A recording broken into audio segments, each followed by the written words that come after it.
नमस्कार दोस्तों, जय माता दी। स्वागत है आप सभी का हमारे YouTube चैनल में।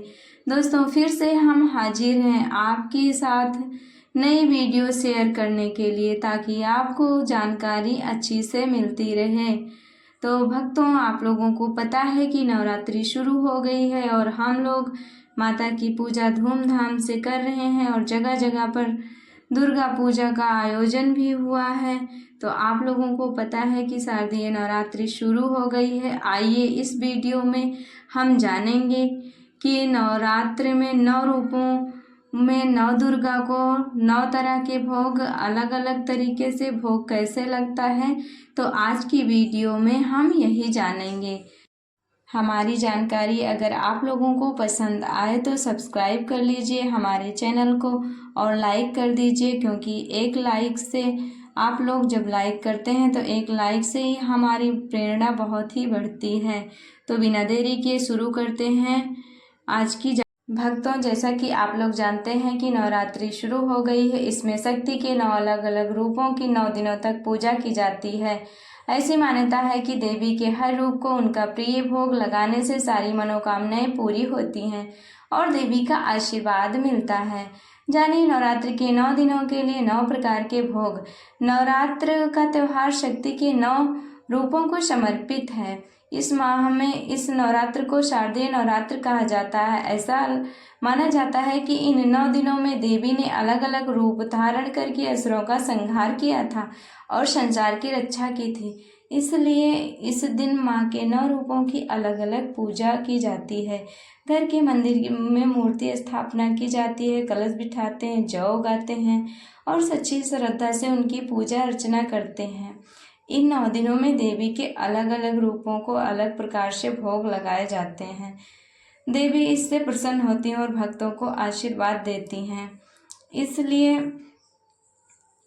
हमें नवरात्रि में माँ दुर्गा के 9 रूपों की पूजा करनी चाहिए और उनको भोग लगाना चाहिए।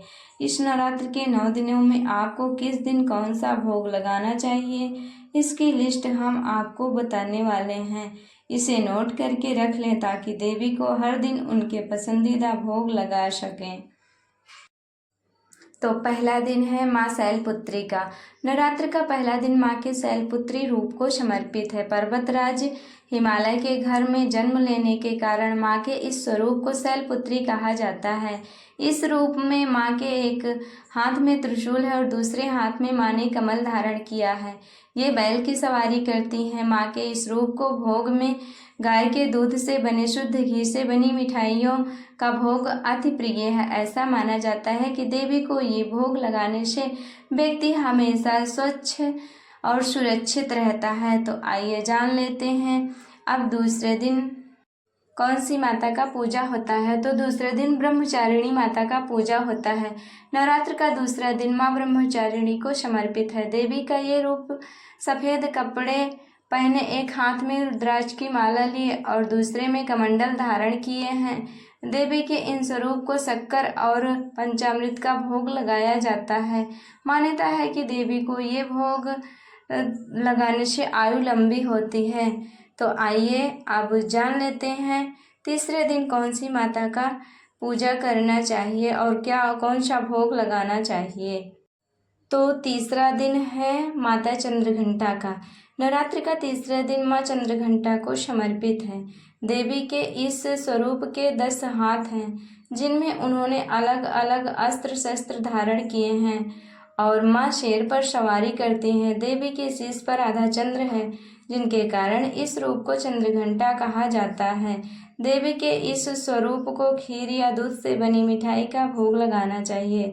ऐसा माना जाता है कि ऐसा करने से जीवन के सारे कष्ट दूर होते हैं और धन व ऐश्वर्य की प्राप्ति होती है। तो भक्तों, चौथा दिन है माँ कूष्मांडा देवी का। नवरात्र का चौथा दिन माँ कूष्मांडा देवी को समर्पित है। देवी कूष्मांडा को संसार की जननी माना जाता है, यानी जिसने इस संसार का सृजन किया है। देवी के इस स्वरूप को मालपुआ का भोग लगाना चाहिए। इससे बुद्धि और ज्ञान की प्राप्ति होती है। तो भक्तों, हमें बुद्धि और ज्ञान की प्राप्ति के लिए माँ कूष्मांडा की पूजा तो करनी ही चाहिए और हमें बुद्धि और ज्ञान मिले, यही माँ से प्रार्थना भी करनी चाहिए। तो माँ कुष्मांडा की पूजा अवश्य करें। आइए जान लेते हैं पाँचवा दिन। तो पाँचवा दिन है स्कंद माता का। नवरात्र का पाँचवा दिन माँ स्कंद माता को समर्पित है। स्कंद कुमार यानी भगवान कार्तिकेय की माता होने की वजह से देवी के स्वरूप को स्कंद माता कहा जाता है। इस रूप में देवी की गोद में कार्तिकेय बाल रूप में विराजमान है। देवी के इस रूप को केले का भोग अति प्रिय है, तो इसलिए हमें पाँचवें दिन स्कंद माता को यानी कि कार्तिकेय की माता को केले का भोग अवश्य ही लगाना चाहिए, ताकि हमारी सारी मनोकामनाएं पूरी हो जाए। तो आइए जानते हैं कि छठा दिन किसका है। तो दोस्तों, छठा दिन है माँ कात्यायनी का। यह नवरात्र का छठा दिन माँ कात्यायनी को समर्पित है। देवी के 4 हाथ हैं और वो शेर की सवारी करती हैं। देवी का ये रूप बेहद सुंदर और मनोरम है, वो बहुत ही सुंदर हैं।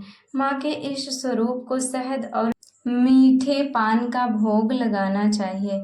ऐसा माना जाता है कि ये भोग लगाने से सुंदरता में वृद्धि होती है। तो आइए जान लेते हैं कि 7वां दिन कौन सी माता का है।